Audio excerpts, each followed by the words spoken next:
कांग्रेस के senior leader और Rajya Sabha MP doctor Syed Nasir Hussain ने भी एनसीईआरटी सिलेबस को लेकर रद्द-ए-अमल का इजहार किया और हमारे नुमाइंदे सैयद मुबश्शिर से बात करते हुए सैयद नासिर हुसैन ने कहा कि सरकार हिस्ट्री नहीं लिख सकती है।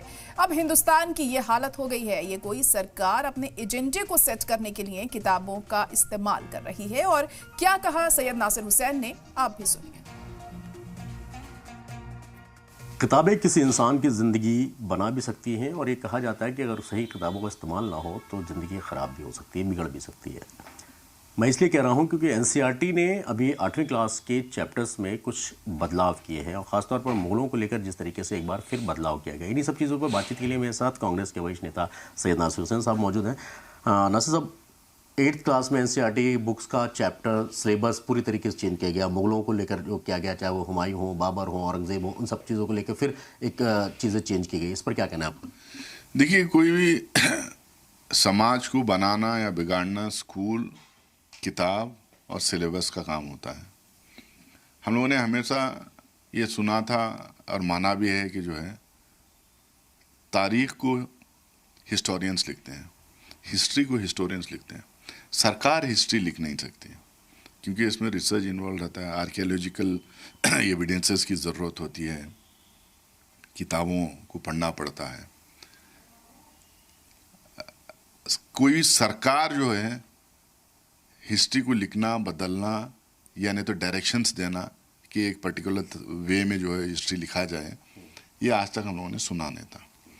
अब ये हालत हिंदुस्तान में हो गई है कि किताब को इस्तेमाल किया जा रहा है, सिलेबस को इस्तेमाल किया जा रहा है, स्कूल को इस्तेमाल किया जा रहा है, रिसर्च को इस्तेमाल किया जा रहा है। मकसद एक ही है, पोलराइज करना, कम्युनलाइज करना।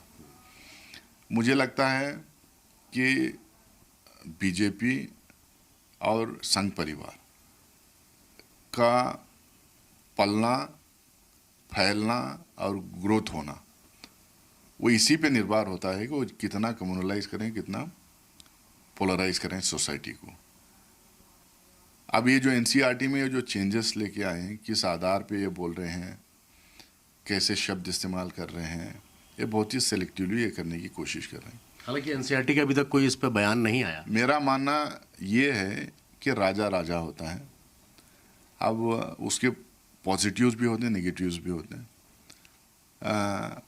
उस टाइम की हालात होती है, वो किससे लड़ रहा है, क्यों लड़ रहा है, अपने रियासत को फैलाने के लिए, बढ़ाने के लिए वो लड़ रहा होगा।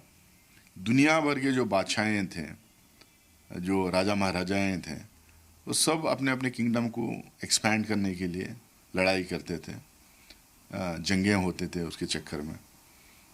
और उस हिसाब से देखे जाएं तो मुझे नहीं लगता है कि हम किसी को भी क्लीन चिट दे सकते हैं, कोई भी राजा महाराजा में। तो चूक तो हर किसी से हुई होगी। हम लोगों को रिसर्च के आधार पे ओपिनियन बनाना चाहिए।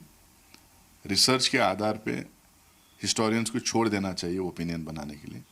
पॉलिटिकल पार्टीज और पॉलिटिशियंस जो हैं इससे दूर रहना चाहिए और एक राय बनाने से अपने आप को दूर रखना चाहिए। चलिए, बहुत बहुत शुक्रिया हमसे बात करने के लिए। साहब जयप्रकाश साहब, सैयद मुबश्शिर, जी मीडिया, दिल्ली।